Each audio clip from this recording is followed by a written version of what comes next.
Today on Welsh Miniature Board Gamer, we have a review and an unboxing of Mantic Games' Deadzone. Well, sort of. So what do I mean by sort of an unboxing? Well, to be honest, this was bought for me almost just over a month ago actually now by my wife for my birthday.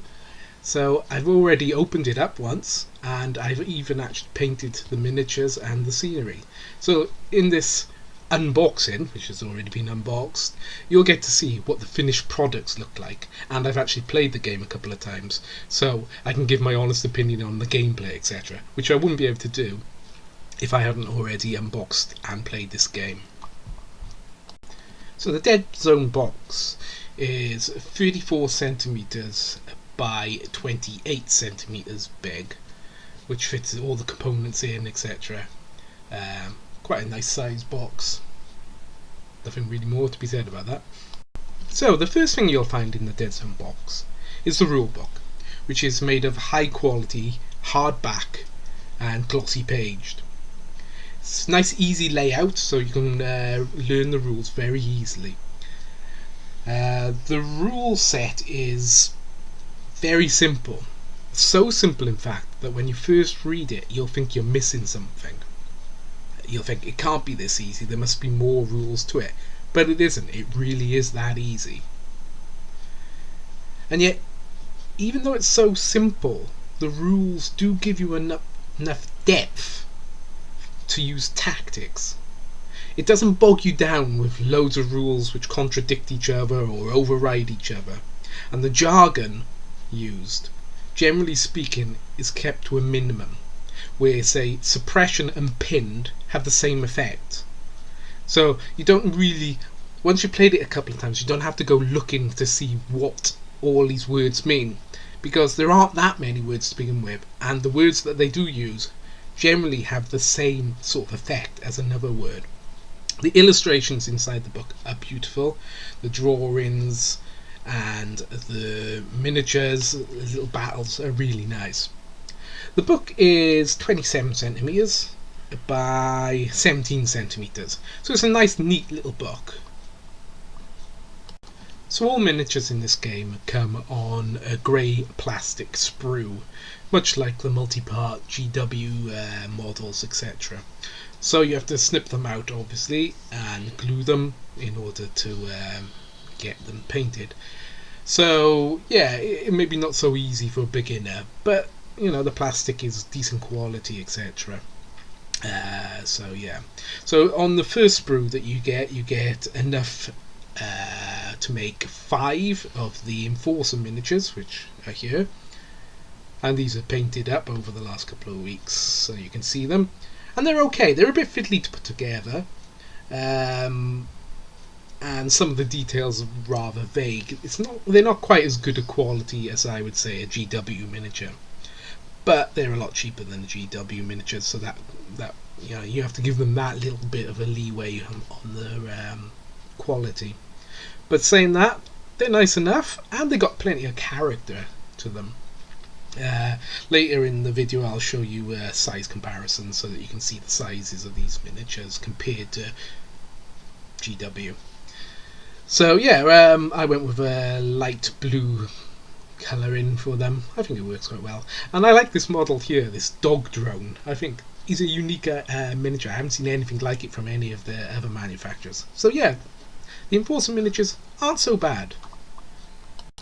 Also for the Enforcer faction, you have the Pathfinders, and on the sprue provided you get enough to make 5 Pathfinders. Now these miniatures I personally rather than the Enforcers, and the details are quite nice on them. Again, maybe not quite a GW, but again they're cheaper. But I personally like them, and I like the proportions of these miniatures. They haven't got huge bodies or huge heads or whatever, so I like the proportions that Mantic use for this line of miniatures.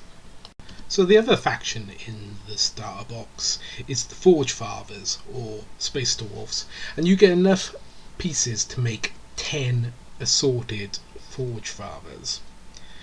So in it, which I might have forgot to mention with the Enforcers, you do get enough pieces to make heavy weapons specialists, etc. So you get the same with the Forge Fathers. You get enough pieces to make heavy weapons specialists if you want them, which of course you will. And one of the nice things about this box set is that a standard game which they teach you how to play needs 100 points worth of miniatures, and each faction could easily make 200 points worth of faction just from this starter box alone. So unlike other games, they give you more than you actually need to start the game, which I thought was very good of them. Also, after finishing making these 20 models, actually 21 models, I still have plenty of stuff left on the sprue which I can use for future projects, etc., which is good. So these are the sizes of the miniatures in the starter set, from the Enforcer all the way down to the Forge Father. And I think they look pretty good. So here are some GW miniatures next to them, and as you'll see in a moment, the GW Cadian Trooper is a bit smaller than a Pathfinder, but not terrible actually when you see them next to each other. Well, if you put the Pathfinder next to a Goliath gang from Necromunda, he's dwarfed by him. So yeah, they're different proportions, but you know, you can use them together. So in the starter box you can make 3 large buildings, which I'll show you here, and they fit together very easily, and yeah, they look pretty good on the table. I quite like them, and I quite enjoy putting them together and trying to think of the best ways I could use them. So you can make 3 large, or fairly large, ruins, which would break up the table quite a bit, and you can build them up, or you could have built one huge one, but I figured that this would be more practical and of more use on my table than one very large one. You also get enough scatter scenery to chuck around the place, as seen here, and it's all of nice quality and easy to build. After building the buildings, I still have some pieces left over, such as railings and a light fixture, but I'll be leaving them for if I build my own buildings at a later time, so then they'll fit more in with the design of the Mantic stuff. Moving on from the miniatures, you also get dice, and in this case you get 6 command dice.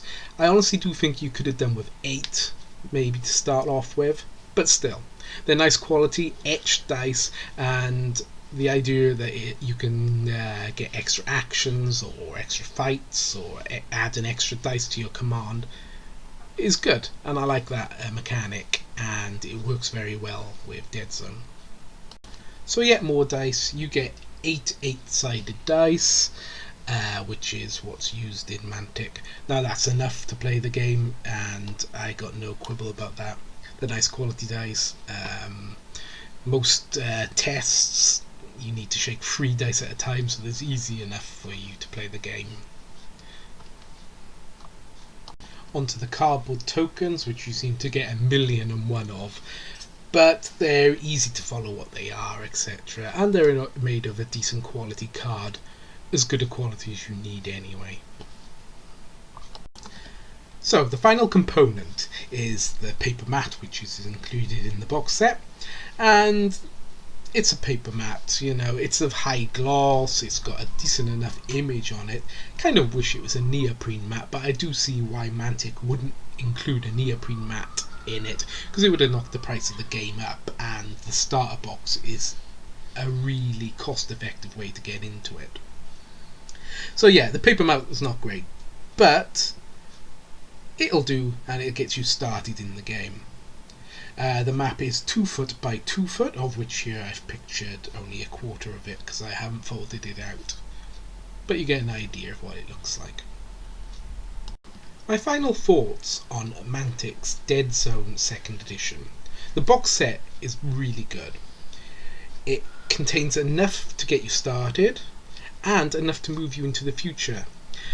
You only need to begin the game 100 points worth of army on either side, and yet they've given you enough miniatures to make 200 points worth on either side, which is brilliant.